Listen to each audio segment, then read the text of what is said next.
بسم اللہ الرحمن الرحیم رب زدنی علما۔ نحمدہ ونصلی علی رسولہ الکریم، اما بعد۔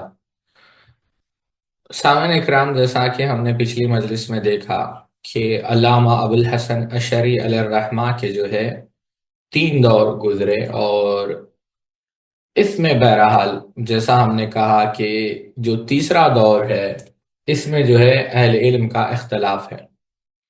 البتہ یہ بات واضح رہے کہ آپ نے جو ہے ایک موقف یا ایک گروہ تو وہ ہے علماء کا جو یہ کہتے ہیں کہ علامہ ابوالحسن اشعری رحمہ اللہ نے اہل سنت کا عقیدہ مکمل اپنا لیا تھا، اور یہ رائے علامہ ابن کثیر رحمۃ اللہ علیہ کی ہے، حافظ حکمی رحمۃ اللہ علیہ کی ہے، اور انہوں نے اس بات کی تائید کے لیے ابوالحسن اشعری رحمہ اللہ کی جو کتابیں ہیں، اور وہ کتابیں عربی میں بھی ہے اور اردو میں بھی جو ہے 2 کتابیں، ابانہ و المقالات الاسلامین و چھپی ہے۔ الابانہ آپ دیکھ لیں، اصول الدیانہ، اور مقالات الاسلامین تو مولانا حنیف ندوی رحمہ اللہ کے حواشی سے چھپی ہے۔ ابانہ آپ دیکھیں گے، اس کے اندر جو ہے آپ کو 16 ابواب ملیں گے۔ پہلا باب اہل بدعت اور کج، یعنی جو ہوا پرست لوگ ہیں ان کا رد۔ دوسرا اہل سنت والجماعت کے حق ہونے کے اقوال۔ تیسرا باب آخرت میں آنکھوں سے دیدار ہی الہی کے اسبات، یعنی ثابت، یعنی آنکھوں سے جو ہے قیامت کے دن اللہ رب العزت کا دیدار ہوگا، اس کو ثابت کیا گیا۔ ٹھیک ہے۔ چوتھا باب، یہ اس لیے کہہ رہا ہوں ساتھیو، آج بھی آپ دیکھیں گے جو اشاعرہ ہے، چاہے وہ حمزہ بکری ہو، سعید فودا ہو، یہ لوگ ان چیزوں کا جو ہے انکار کرتے ہیں۔ چوتھا، اللہ کے کلام قرآن مجید کے غیر مخلوق ہونے کا، یعنی اللہ تعالیٰ، قرآن جو ہے اللہ تعالیٰ کا کلام ہے اور مخلوق نہیں ہے۔ پھر کلام اللہ کے متعلق جو آثار ہے، پھر تفویض کا رد کیا، پھر استواء علی العرش کے موضوع کو چھیڑا کہ اللہ تعالیٰ آسمانوں کے اوپر ہے۔ پھر جو اللہ تعالیٰ کی صفت ذاتیہ ہے، چاہے چہرہ ہے، آنکھ ہے، بصر ہے، ہاتھ ہے، ان کا تذکرہ کیا۔ پھر جو نواں باب تھا علم، قدرت، اس کا ذکر کیا۔ پھر صفت ارادہ کا ذکر کیا، اور یہاں پر ایک بات یاد رکھیں، جہاں پر ان صفات کا ذکر کیا وہاں پر ان کے متعلق گمراہ کن فرقوں کا رد بھی کیا۔ جیسا جو نواں باب ہے قدرت کے متعلق، وہاں پر جو ہے علم کے متعلق جہمیہ کا رد کیا۔ جب ارادے کی جب صفت آئی تو معتزلہ کا رد کیا۔ پھر 11واں باب تقدیر کے متعلق، 12ویں باب کے اندر تقدیر سے متعلق احادیث، 13ویں باب کے اندر شفاعت، کیونکہ آپ جانتے ہیں معتزلہ شفاعت کا انکار کرتے ہیں۔ آپ جانتے ہیں کہ نہیں، جو معتزلہ ہے وہ شفاعت کا جو ہے انکار کرتے ہیں۔ بڑا دلچسپ واقعہ ہے امام شوکانی رحمۃ اللہ علیہ کا۔ امام شوکانی رحمۃ اللہ علیہ جو ہے درس دے رہے تھے اسی موضوع پر، تو یہ ہوا کہ جو معتزلی تھا اس نے بار بار جو ہے یعنی امام شوکانی رحمۃ اللہ علیہ سے بحث کی کہ یہاں شفاعت نہیں ہوگی۔ اب امام شوکانی رحمۃ اللہ علیہ جو ہے سمجھانے کی کوشش کر رہے ہیں، لیکن وہ جو ہے سمجھ نہیں رہے ہیں۔ حتیٰ کہ جو ہے یہ ہوا کہ امام شوکانی رحمۃ اللہ علیہ نے ان سے کہا، معتزلی سے، کہ ٹھیک ہے آپ ایک کام کریں، یعنی آپ یمن کی حکایتیں اٹھا کر دیکھیں گے، ایک کتاب ہے اس کے اندر یہ واقعہ ہم نے پڑھا ہے۔ تو امام شوکانی رحمۃ اللہ علیہ آخر نے کہا آپ ایک کام کریں کہ جب آپ جہنم میں چلے جائیں اور آپ کی سفارش کرنے کے لیے آپ کے کوئی دوست یا کوئی شہید کوئی بھی آ جائے تو آپ کہیں نہیں میں معتزلی ہوں، میں جو ہے شفاعت کو نہیں مانتا۔ بہرحال اللہ ہم سب کی ان گمراہ کن افکار سے حفاظت فرمائے۔ بات یہ عرض کر رہا تھا شفاعت کے متعلق 13واں باب، پھر حوض کوثر کے متعلق جو ہے 14 باب، 15واں جو باب ہے وہ عذاب قبر کے متعلق. آج بھی فرقہ عثمانیہ جو نکلا ہے پاکستان میں وہ قبر کے عذاب کا انکار کرتا ہے. اور 16واں باب ابوبکر صدیق رضی اللہ عنہ کی امامت و خلافت، روافض کا رد. تو یہ 16 باب آپ نے نقل کیے. بات یہ عرض کر رہا تھا کہ ان کتابوں کو سامنے رکھ کر اہل علم نے یہاں پر ایک اور بات بھی میں سمجھانا چاہوں گا کہ یہ انہی کی کتابیں ہیں. ابن ندیم رحمہ اللہ نے الفہرست میں اس کا دعویٰ کیا. خود ابن عساکر رحمۃ اللہ علیہ نے یہ بات کہی. اب ابن عساکر رحمۃ اللہ علیہ کون ہے؟ اشعری ہے. اس بات کو غور سے سمجھیں. ابن عساکر رحمۃ اللہ علیہ کی ایک کتاب ہے تبیین کذب المفتری. یہ کتاب کب لکھی گئی تھی؟ جب 446 ہجری میں ابو علی الاحوزی نے ایک کتاب لکھی مصالب الاشری، جس میں ابو الحسن اشعری رحمہ اللہ جن کا انتقال 324 ہجری میں ہو، یعنی ان کے انتقال کے لگ بھگ کتنے سال بعد؟ 120 سال بعد کتاب لکھی. تو اس کا جواب لکھا 571 ہجری میں جن کا انتقال ہوا، التبیین کذب المفتری. اور یہ جو احوزی تھے ان کا تعلق تھا، ایک اس وقت فرقہ تھا سالمیہ، اور یہ پیروی کرتے تھے محمد بن احمد بن سالم کی، جس کا انتقال ہوا 297 میں. اور اس کا جو فرقہ بنا وہ وہی اصول سے جو ابن کلاب کے اصول تھے. اور ان کے کیا رائے تھے وہ ایک الگ موضوع ہے، لیکن ایک رائے جو ان کی یہاں پر بس بات سمجھانے کے لیے کہ قرآن معنی میں، لفظ میں، حرف میں، صوت کے اعتبار سے ازلی ہے. بہت سارے جو ہے بہرحال ان کے، لیکن گمراہ تھے. اب سالمیہ فرقہ، ابو علی احوزی سالمیہ ہے اور ابن عساکر اشعری ہے. دونوں کس کے ماننے والے؟ ابن کلاب کے. لیکن بہرحال دونوں میں اختلاف تھا. تو اب دیکھیں آپ، جب اس کا رد لکھا ابن عساکر نے تبیین کذب المفتری کے اندر، تو انہوں نے صفحہ نمبر 192 سے لے کر 163 پی ڈی ایف ہمارے پاس موجود ہیں، آپ لے سکتے ہیں. اس کے اندر انہوں نے یہ کہا، اور ابانہ سے جو انہوں نے اقتباسات نقل کیے. ٹھیک ہے، تو ایک بات تو واضح ہو گئی کہ ابانہ سے جو ہے جب اقتباسات نقل کیے تو ابن عساکر بھی اس بات کو ثابت کر رہے ہیں کہ یہ جو ابانہ ہے یہ ابو الحسن اشعری کی کتاب ہے. ٹھیک ہے. اب آج کے اشاعرہ ذرا اس سے آگے بڑھ کر چالاکی کیا کرتے ہیں پتا ہے؟ کہتے ہیں کہ یہ تو بات ہم نے کب انکار کیا، اب یہ انکار نہیں کر رہے. کہتے ہیں کہ الابانہ جو ہے ابو الحسن اشعری کی کتاب ہے، لیکن اس میں تحریف ہو چکی ہے. تو ہم نے اس کا جواب دیا کہ تحریف نہیں ہوئی، اس کے اسانید امام بہقی نے، ابن الدرباس نے دیے ہیں، اور آج بھی جو اس کی سند مخطوطات موجود ہیں. تو تحریف کی بھی کوئی گنجائش باقی نہیں رہی. ٹھیک ہے، تو چلے آتے ہیں اسی بات پر. تو اس بنیاد پر بعض اہل علم میں، چاہے وہ ابن کثیر و حافظ حکمی رحمہ اللہ، انہوں نے یہ کہا کہ اہل سنت کا عقیدہ جو ہے آپ نے اپنا لیا تھا. جیسا کہتے ہیں ابو الحسن اشعری رحمہ اللہ، جس موقف کو ہم نے اپنایا ہے اور جس عقیدے کے ہم پیروکار ہیں وہ یہ ہے: اللہ تعالیٰ کی کتاب، رسول اللہ صلی اللہ علیہ وسلم کی سنت، صحابہ کرام، تابعین اور محدثین کرام نے جو ہم تک پہنچایا ہے اس پر مضبوطی سے کاربند ہے. ہم اس عقیدے کے قائل ہیں جو ابو عبداللہ احمد بن محمد بن حنبل رحمۃ اللہ علیہ، اللہ انہیں خوش خرم رکھے، ان کی درجات بلند فرمائے اور انہیں ڈھیروں اجر و ثواب سے نوازے کا عقیدہ تھا. جو عقیدہ ان کے عقیدے کے مخالف ہے ہم اس کی مخالفت کرتے ہیں، کیونکہ امام احمد فاضل امام اور کامل سربراہ ہے.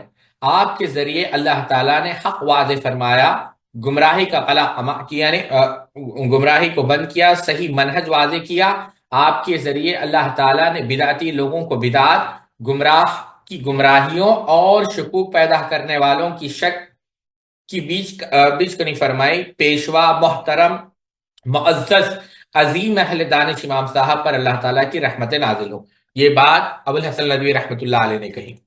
ابھی 3 مثالیں ہم لیتے ہیں، یا اور یوں سمجھے آپ اس سے زیادہ مثالیں بھی ہم لینے کی کوشش کریں. چلیں جو 7واں باب، چلیں ایک مثال لیتے ہیں. پہلی مثال آخرت میں آنکھوں سے دیدار الہی کے ثبات کا، باب نمبر 3. باب نمبر 3 میں آپ کیا کہتے ہیں؟ کہتے ہیں اللہ عز و جل نے قرآن مجید میں ارشاد فرمایا وجوہ یومئذ ناظرہ.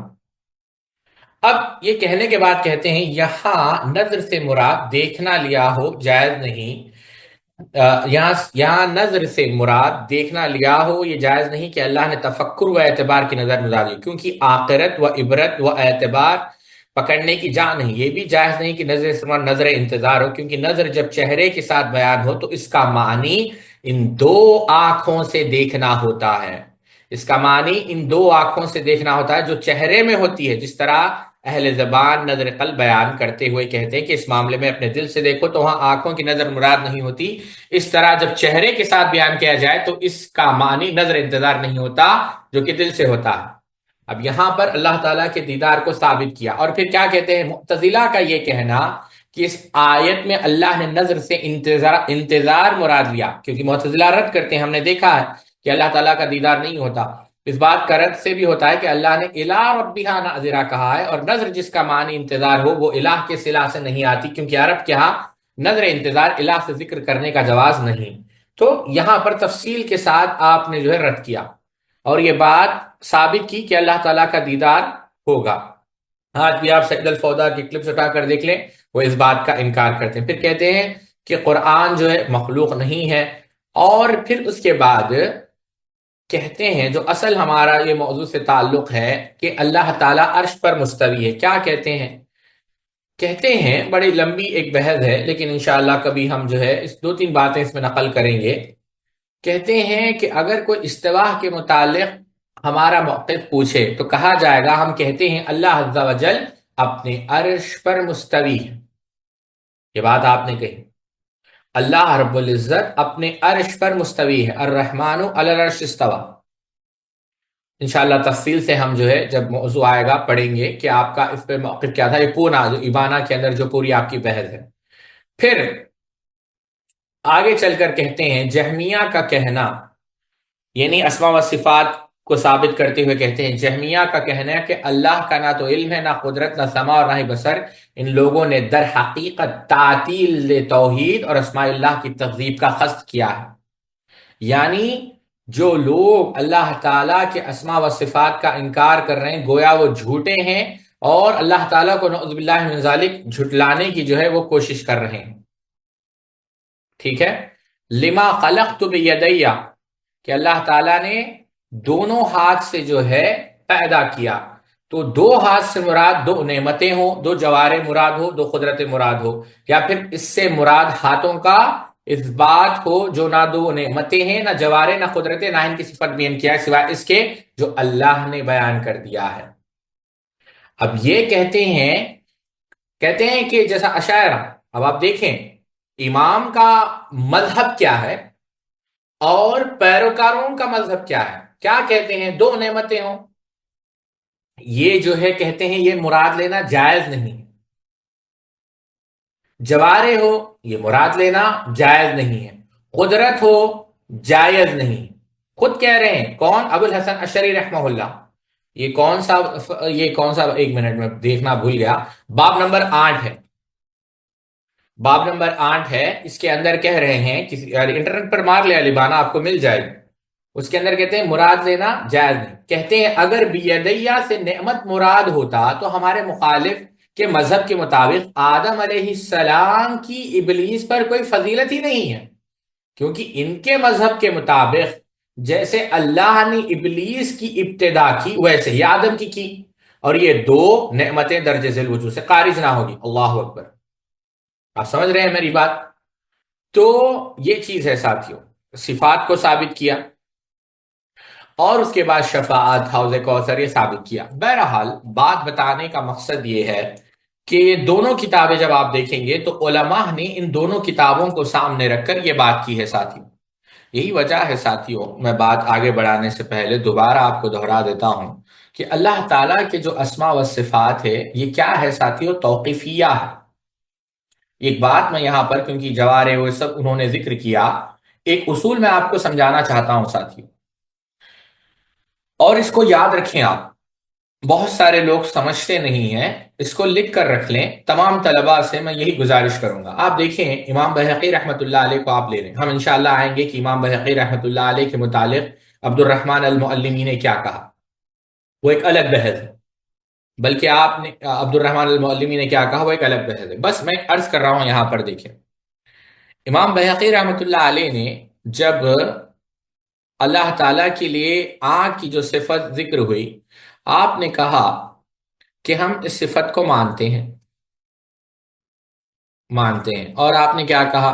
لیس کمثلہ شیء رکھ کر کہا کہ عقل اس کا تقاضا کرتی ہے کہ یہ جو آنکھ ہے یہ ہماری آنکھ کی نہیں، یعنی جو پیوپل ہوتی ہے نا ہمارے اندر ایسی نہیں ہے، اور جو ہاتھ ہے وہ ہماری ہاتھ کی طرح نہیں ہے، جو چہرہ ہے اس کی کوئی صورت نہیں ہے۔ یہ پورا آپ نے ذکر کیا۔ اب یہاں پر دو چیزیں میں بتانا چاہتا ہوں ساتھیوں۔ ایک، جیسا بعض علماء نے کہا کہ امام بہقی رحمۃ اللہ علیہ کے اندر جو تعویل پائی جاتی ہے وہ صفات فعلیہ میں ہے، صفات ذاتیہ میں نہیں، جیسے شیخ مشہور علیہ سلمان جو شیخ البانی کے شاگرد ہیں، انہوں نے کہا۔ اس اقتباس سے ایک بات اگر آپ دیکھیں گے، بظاہر تو یہی لگے گا کہ یہ اہل سنت والجماعت کا مذہب ہے، لیکن ساتھیوں اہل سنت والجماعت کا جو مذہب ہے، اگر آپ شیخ الاسلام ابن تیمیہ کی کتاب النبوہ اٹھا کر دیکھیں گے، وہاں پہ اس بات کیا ہے؟ مفصل ہے، نفی مجمل ہے۔ یہ جو نفی کی جا رہی ہے، یعنی یہ جو الفاظ ادا کیے جا رہے ہیں، یعنی جو پیوپل کی طرح آنکھ نہیں ہوگی، یعنی ہاتھ ایسے نہیں ہوگا، چہرہ ایسے نہیں ہوگا، یہ جو ہے حیا نہیں ہوگی، یہ جو ہے حیا فارم کہتے ہیں، یعنی یہ چیز کیا ہے؟ اس بات مفصل، when we affirm، ہم کسی چیز کو ثابت کریں تو تفصیل کے ساتھ، لیکن جب رد کریں گے یا انکار کریں گے، نفی کریں گے تو مجمل۔ سمجھے آپ یہ بات؟ یہ یاد رکھیں۔ تو بہرحال بات یہ عرض کر رہا تھا، اگر آپ یہ ایک کتاب ہے ساتھیوں، بڑی بڑی مختصر ہے، لیکن آپ ضرور اس کو پڑھیں، صرف 49 صفحات کی ہے، عربی زبان میں ہے، دکتور عاصم بن عبداللہ الخریوطی کی، جہالت القاطرہ فی قضایا اعتقادیہ کثیرہ۔ سمجھ رہے ہیں؟ دوبارہ میں دہرا دیتا ہوں، جہالت اخاطرہ فی قضایا اعتقادیہ کثیرہ۔ آپ نے اس کے صفحہ نمبر 36 پر کہا کہ اللہ تعالیٰ کے جو اسماء و صفات ہے یہ توقیفیہ ہے، یعنی ثابت کرنا ہو نفی کرنا ہو، وہ کیسے ہوگا؟ کتاب و سنت سے۔ ثابت کرنے کے لیے بھی دلیل چاہیے، انکار کرنے کے لیے بھی دلیل چاہیے۔ دوسرا فائدہ یہ بیان کیا کہ واجب کیا ہے؟ جو اللہ کے رسول صلی اللہ علیہ وسلم نے، اللہ تعالیٰ نے جو اپنے لیے ثابت کیا اس کو ہم ثابت کریں گے۔ آپ سمجھ رہے ہیں میری بات؟ یعنی اس میں اسماء کے لیے الگ کوئی قاعدہ نہیں، صفات کے لیے الگ کوئی قاعدہ نہیں، نہ اس میں ہم تفریق کریں گے، کیونکہ یہ اسماء بھی اللہ تعالیٰ کے، صفات بھی اللہ تعالیٰ کے۔ تیسرا کہ اس کی جو مشابہت ہوگی، یعنی جو ہم نفی کریں گے کیا؟ یعنی خالق اور مخلوق کے مشابہت نہیں ہے، یہ بات یاد رکھیں۔ چوتھا، ہم اس میں یعنی تفصیل سے نہیں جائیں گے، یعنی جو ہے کیا کہتے ہیں اس کے ذات کے متعلق، اس کے اندر جو یعنی کیا کہنا، اوور کمپلیکیٹ کرنا چیز کو، ہائپوتھائز کرنا اسماء و صفات کے بارے میں، کیونکہ یہ سلف کا مذہب نہیں، اور اس کے متعلق ہم گمراہی اختیار نہیں کریں گے۔ بہرحال بات دوسری طرف نہ جائے، بات یہی عرض کر رہا تھا کہ ابو الحسن اشعری رحمہ اللہ، آپ کا کیا عقیدہ ہے آپ نے دیکھا، اس میں یہ بات کہی، لیکن دوسرا موقف بھی ہے ساتھیوں، وہ کیا ہے؟ دوسرا موقف آپ یہ ہے کہ ابو الحسن اشعری رحمہ اللہ جو کلابی جو مذہب تھا، جو دوسرا ان کا دور تھا، یاد ہے یا یاد نہیں؟ ان کا جو دوسرا مذہب تھا کلابی مذہب، یاد رکھیں ساتھیوں، کیونکہ ساتھیوں جب آپ اشاعرہ کی کتابیں پڑھیں گے، چاہے وہ امام باقلانی ہو، یہ الگ بات ہے کہ امام باقلانی رحمہ اللہ جو ہے ابن فورخ سے، امام راضی سے بہت بہتر ہے، لیکن یہ بھی بات آپ کو یاد رکھنی چاہیے کہ امام راضی رحمہ اللہ نے رجوع کر لیا تھا۔ جب آپ ان کی کتابیں پڑھیں گے، چاہے امام باقلانی کی التمہید ہو، الانصاف ہو، عبد القاہر ابو منصور البغدادی کی اصول الدین ہو، الغنیہ فی اصول الدین ابو سعد النسابوری کی، الشامل فی اصول الدین جوینی کی رحمہ اللہ، الارشاد علوم الادلہ عبد الملک جوینی کے، الاقتصاد فی الاعتقاد امام غزالی رحمہ اللہ، نہایت الاقدام امام شہرستانی، محصول افکار المتقدمین والمتاخرین امام راضی کی، الاربعین فی اصول الدین امام راضی کی، اساس التقدیر امام راضی کی، معالم اصول الدین امام راضی کی، المواقف امام ایجی کی۔ تو آپ اس میں عجیب و غریب اصطلاحات دیکھیں گے، الجوہر یعنی الجوہر والارد، الجوہر الفرد یعنی ایٹومزم، النظر والاستدلال، خبر الواحد، حقیقت الایمان، تعویل کا وجوب، رسولوں کی توحید، قرآن جو ہے زمین پر نہیں ہے، یعنی عجیب و غریب اصطلاحات۔ اللہ کرے کہ مجھے سمجھانے آئے، میں سمجھانے کی کوشش کرتا ہوں۔ ایک بات یاد رکھیے ساتھیوں، جو پلاٹو تھا، یعنی فادر آف فلاسفی جس کو کہا ارسطو، آپ لوگوں نے سنا ہوگا، جب جو بھی 10th کلاس پڑھے ہیں تو یہ نام آتے جاتے رہتے ہیں۔ آپ پلاٹو کو لے یا ارسطوٹل کو لے لیں، تو انہوں نے جو ایک تصور جو ہے یا ایک تھاٹ جو انہوں نے ڈیولپ کیا تھا، ان کی عقل سے ظاہر سی بات، کہ جو ڈیوائن پرفیکشن ہونا چاہیے، ایک الہی ذات ہونی چاہیے، اس کا جسم نہیں ہونا چاہیے، اس کی حد نہیں ہونا چاہیے، اس کے اندر تغیر نہیں آنا چاہیے، وہ جو ہے کیا ہو، وقتی طور پر اس کے اندر ٹیمپرالٹی نہ ہو، اس کے اندر اعضا نہیں ہونے چاہیے، انقسام ڈیویزیبلٹی نہیں ہونی چاہیے، اسٹیٹ نہیں، ایک کیفیت نہیں ہونی چاہیے، وہ مکان میں نہیں ہونا چاہیے۔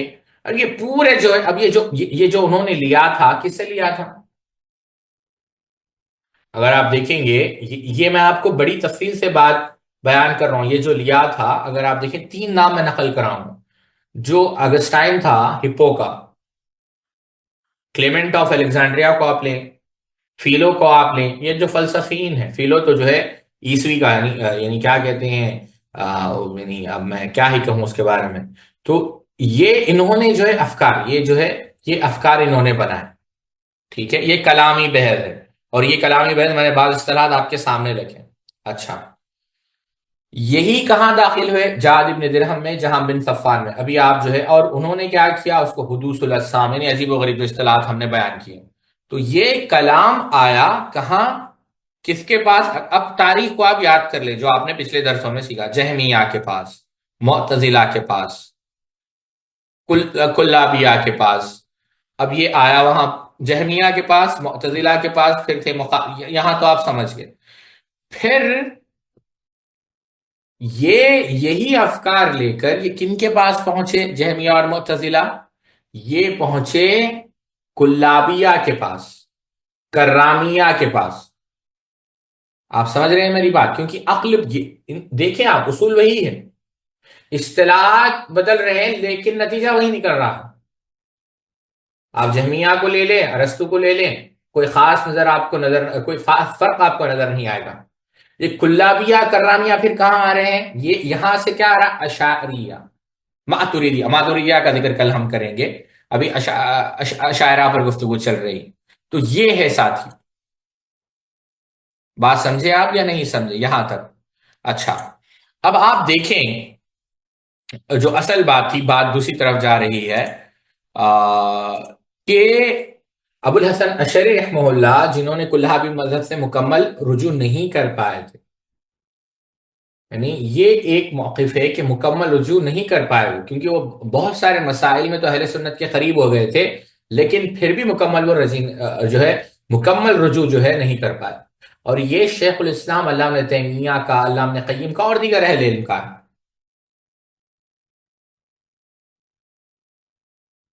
ٹھیک ہے۔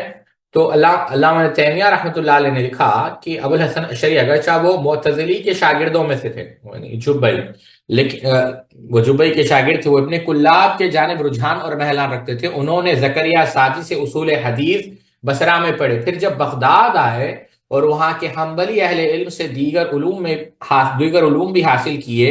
بغداد کا دورہ ان کا آخری مرحلہ تھا، جیسا کہ انہوں نے خود اپنی کتب میں اس کا ذکر کیا، اسی طرح ان کے شاگرد بھی ان کے بارے میں یہی بیان کرتے ہیں، ٹھیک ہے۔ تو یہ بات ہے ساتھیوں۔ اب یہاں تک بات اگر ہو گئی تو ایک سوال اٹھتا ہے ساتھیوں، کہ یہی وجہ ہے کہ ہمیں کس چیز کا حکم دیا گیا ہے ساتھیوں؟ ہمیں اس چیز کا حکم دیا گیا ہے کہ ہم سلف کی پیروی کریں۔ اگر سلف کی پیروی نہیں کی جائے گی تو ایسے ہی جو ہے گمراہی شروع ہوگی۔ اور اللہ اکبر، مجھے بات یاد آئی، بڑی پیاری بات ہے، لکھ کر رکھ لیں آپ، عقیدۃ الحافظ، یہ عبد الغنی مقدسی رحمۃ اللہ علیہ کا عقیدہ چھپا تھا 1411 ہجری میں ریاض سے، اس کا صفحہ نمبر 112 ہے۔ اس کے اندر عبد الغنی المقدسی رحمۃ اللہ علیہ کہتے ہیں کہ اس بات کو جانو، اللہ تم پر رحم کرے، کہ اسلام پر حملہ کرنے والے 3 گروہ ہیں، 3 گروہ۔ پہلا گروہ وہ ہے جو اللہ تعالی کے متعلق، یعنی اللہ تعالیٰ کی صفات کے متعلق جو احادیث وارد ہوئے ہیں ان کا وہ انکار کرتے ہیں، اور ان صفات کو بیان کرنے والے روات پر نقد کرتے ہیں۔ یہ اسلام کو نقصان دینے والے، اور کس سے زیادہ؟ کفار سے زیادہ۔ ٹھیک ہے، اب یہ کون سا گروہ ہے ساتھیو؟ جہمیہ کا، معتزلہ کا، جو کیا کرتے ہیں؟ جو صفات سے متعلق احادیث وارد ہوئے ہیں اس کا انکار کرتے ہیں، اور اس کو ضعیف سمجھتے ہیں، موضوع سمجھتے ہیں۔ اور آپ دیکھیں گے سیدنا ابو ہریرہ پر دیگر صحابہ پر بھی انہوں نے نقد کیا اسی وجہ سے۔ دوسرا گروہ حافظ عبد الغنی مقدسی رحمۃ اللہ علیہ بیان کرتے ہیں، وہ کون ہے؟ جو یہ احادیث کی صحت کے متعلق ایمان رکھتے ہیں، یعنی اس کی صحت کو قبول کرتے ہیں، تسلیم کرتے ہیں، لیکن تعویل کرتے ہیں۔ کیا کرتے ہیں؟ ان صفات کی تعویل کرتے ہیں، اور ان کا جو نقصان ہے وہ پہلے گروہ سے بھی زیادہ ہے۔ اب یہی وہ گروہ ہے جو ہمارا موضوع ہے۔ یہ کون ہے؟ اہل کلام میں، چاہے وہ اشاعرہ ہو، ماتریدیہ ہو، جو ان اسماء و صفات کی کیا ہے؟ تعویل کرتے ہیں۔ اور کیا کہا کہ یہ پہلے گروہ سے بھی زیادہ کیا ہے؟ خطرناک ہے۔ ابھی ہم نے تعویل، تشبیہ، تعطیل کیا اس کو نہیں پڑھا، انشاءاللہ جب اگلے صفحے پر شیخ البانی اس کو سمجھائیں گے کہ تعویل، جب صاحب شیخ البانی نے ذکر کیا کہ یہ لوگ تشبیہ سے بچنے کے لیے تعویل کے شکار ہو گئے۔ آپ ان الفاظ کو یاد رکھیں، کیا کہا شیخ البانی نے؟ یہ لوگ تشبیہ سے بچنے کے لیے تعویل کے شکار ہو گئے، جو تعویل تشبیہ سے بھی زیادہ سنگین ہے، کیونکہ اس سے جو ہے انکار لازم آتا ہے۔ تیسرا گروہ وہ ہے جو اس سے اعراض کرتے ہیں، تنزیہ لیتے ہیں۔ اب یہاں پر یہ لفظ آپ بہت سنیں گے ساتھوں، تنزیہ، یعنی تنزیہ کس کے لیے؟ کہ اللہ تعالیٰ جو ہے تمام نقائص سے، تمام عیوب سے پاک ہے، مبرہ ہے، منزہ ہے، لیکن اس کا حاصل لازم یہی نکلتا ہے کہ انکار ہی کر دو، تو یہ جھوٹے لوگ، یعنی تنزیہ۔ آپ سمجھ رہے ہیں؟ نہ حدیث کا انکار کریں گے، نہ اس میں تعویل کریں گے، لیکن کس سے کام لیں گے؟ تفویض سے۔ یہ تین گروہوں کا ذکر عبد الغنی مقدسی رحمۃ اللہ علیہ نے کیا ہے، جہمیہ، معتزلہ، اشاعرہ، ماتریدیہ، اور پھر کون آتے ہیں؟ یعنی نام انہوں نے ذکر نہیں کیے، میں آپ کو نام بتا رہا ہوں۔ اور تیسرا تفویض کا، تو ایک تعطیل ذکر کی، دوسرا تعویل ذکر کیا، اور تیسرا تفویض ذکر کیا عبد الغنی مقدسی رحمۃ اللہ علیہ نے۔ اور یہی وجہ ہے ساتھیوں ہمیں کس چیز کا حکم دیا گیا؟ سلف کی پیروی کا۔ سلف کہتے کس کو؟ کیونکہ موضوع آیا ہے، اگر آپ کہیں تو تھوڑا ہم اس کو بات کو تھوڑا تفصیل سے رکھ دیتے ہیں، ورنہ اگر آپ لوگ جانتے ہیں تو یہیں پر بات کو ختم کرتے ہیں۔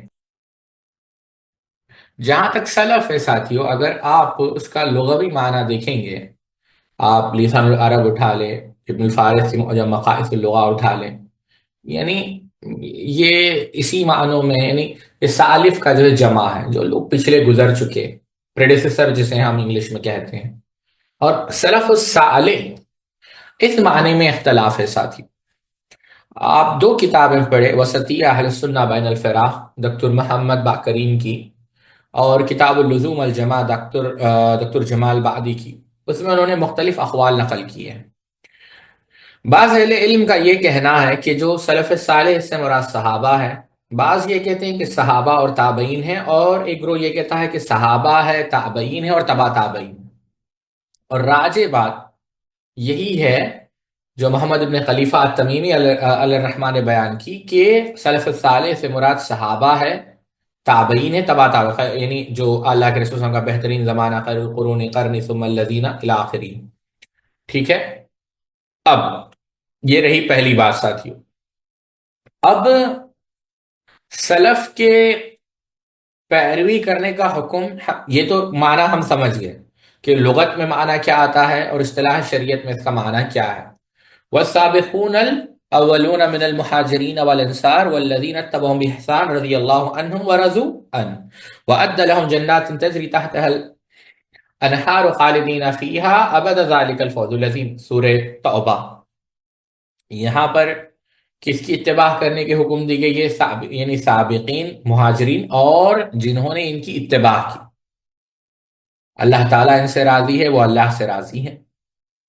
وَمَن يُشَاقِقِ الرَّسُولَ مِن بَعْدِ مَا تَبَيَّنَ لَهُ الْهُدَىٰ وَيَتَّبِعْ غَيْرَ سَبِيلِ الْمُؤْمِنِينَ نُوَلِّهِ مَا تَوَلَّىٰ وَنُصْلِهِ جَهَنَّمَ وَسَاءَتْ مَصِيرًا۔ سورہ نساء آیت نمبر 4، سورہ نساء سورہ نمبر 4 آیت نمبر 115۔ احادیث کو آپ لے لیں، اللہ کے رسول نے کہا بہترین زمانہ۔ اللہ کے رسول صلی اللہ علیہ وسلم نے، آپ سنن ترمذی کی وہ حدیث آپ اٹھا کر دیکھ لیں، اس باب الافتراق هذه الامہ کے اندر، کلہم فی النار الا ملۃ واحدہ ما انا علیہ واصحابی۔ پھر آپ نے کیا کہا؟ میرے بعد آپ بدعت دیکھو گے۔ تو کیا کہا آپ صلی اللہ علیہ وسلم نے؟ یعنی کیا ہے؟ احتسام خلفاء الراشدین کی جو ہے سنت کو، خلفاء الراشدین المہدیین، ان کی سنت کو جو ہے لازم پکڑو۔ سلف صالحین کے آپ اقوال اٹھا کر دیکھیں گے، عبداللہ ابن مسعود نے کیا کہا کہ جب تک تم صحابہ کی پیروی کرو گے خیر پر رہو گے۔ آپ سمجھ رہے ہیں؟ کہا کہ اتباع کرو، بدعت اختیار نہ کرو۔ سیدنا حذیفہ نے کیا کہا؟ یہ پورے اقوال آپ دیکھیں گے، اور سیدنا مجاہد بن جبر نے کہا کہ جو علماء ہے وہ صحابہ ہے، علم وہ ہے، امام اوزاعی نے کہا، جو صحابہ سے آئے، اس کے علاوہ کوئی علم نہیں ہے۔ حسن بصری رحمۃ اللہ علیہ، امام حنیفہ رحمۃ اللہ علیہ، امام اوزاعی، شیخ الاسلام علامہ تیمیہ رحمۃ اللہ علیہ، آپ پورے اقوال اٹھا کر دیکھیں گے آپ کو یہی بات ملے گی۔ تو سلف کی اتباع، یہ قرآن کے اندر بھی اس کی ہمیں حکم دیا گیا ہے، احادیث کے اندر بھی، اور کہاں؟ صحابہ کے ائمہ کے اقوال آپ کو ملیں گے، تابعین کے اقوال، صحابہ کے اقوال، اور اہل سنہ والجماعہ۔ ایک تو اہل سنہ والجماعہ کا معنی یہ ہے کہ کیا ہے؟ صحابہ، تابعین، محتدین، یعنی اس میں کوئی جو ہے بدعتی داخل نہیں۔ یوم تبیض وجوہ و تسود وجوہ، کچھ دن وہ چہرے سیاہ ہوں گے، کچھ دن چمک رہے ہوں گے۔ عبداللہ ابن عباس رضی اللہ تعالیٰ نے کیا کہا؟ آپ ابن کثیر اٹھا کر دیکھ لیں، جو اہل سنت کے چہرے ہوں گے وہ چمک رہے ہوں گے، اور جو اہل بدعت کے جو چہرے ہوں گے وہ سیاہ ہو چکے ہوں گے۔ تو اہل سنت والجماعت، آپ سمجھ رہے ہیں؟ تو اہل سنت والجماعت یعنی شیخ الاسلام علامہ ابن تیمیہ رحمۃ اللہ علیہ نے منہاج السنہ کے اندر ایک بات کہی کہ جو لفظ ہے اہل سنہ، کیا ہے کہ جو اہل سنہ سے مراد وہ لوگ ہیں جو تینوں خلفاء ثلاثہ، سیدنا ابو بکر، سیدنا عمر، سیدنا عثمان کی خلافت کو تسلیم کرتے ہیں۔ اور اس سے مراد یہ بھی ہو سکتا ہے جو اہل حدیث ہے۔ کون ہے؟ اہل حدیث۔ آپ سمجھ رہے ہیں؟ جو پھر کہتے ہیں کہ اس میں وہی لوگ داخل ہوں گے جو کیا ہیں؟ جو اللہ تعالیٰ کی صفات کو ثابت کرتے ہیں، جو یہ کہتے ہیں کہ قرآن مخلوق نہیں، جو یہ کہتے ہیں کہ قیامت کے دن اللہ تعالیٰ کا دیدار ہوگا، جو تقدیر پر ایمان لاتے ہیں، اور اسی طریقے سے دین کے دیگر اصولوں پر ایمان لاتے ہیں جیسا کہ اہل حدیث جو ہے ایمان لائے۔ تو یہ جو ہے اہل سنت ہے ساتھی، آپ سمجھیں؟ تو ایک اگر پہلا معنی لے لیا جائے ساتھیوں اہل سنت کا، تو جو کوئی رافضی نہیں ہے تو وہ اہل سنت ہوگا۔ ایک معنی تو یہ ہے، یہی وجہ ہے منہاج السنہ کے اندر کہا کہ الاشاعرہ فی دیار، میں عبارت بھول رہا ہوں ساتھیوں، ہو سکتا ہے مجھ سے غلطی ہو رہی ہے، الاشاعرہ فی دیار، جو اشاعرہ جو روافض کے گھر میں ہے وہ اہل سنت ہے، یہ بات شیخ الاسلام تیمیہ نے کہی۔ تو ایک معنی تو یہ ہے کہ جو رافضی نہیں ہے، خلفاء الثلاثہ کی خلافت کو مانتا ہے، وہ اہل سنت ہے۔ دوسرا معنی خاص ہے، وہ یہ کہ اہل سنت سے مراد اہل حدیث ہے، اور جو ہم نے ذکر کیا جو یہ تمام اصول کو مانتے ہیں۔ ٹھیک ہے؟ تو یہ مختصر سی بات تھی ساتھیوں۔ اللہ رب العزت سے دعا ہے اللہ رب العزت ہم سب کو کہنے سننے سے زیادہ عمل کرنے کی توفیق عطا فرمائے۔ سبحانک اللہم و بحمدک، اشہد ان لا الہ الا انت، استغفرک و اتوب الیک۔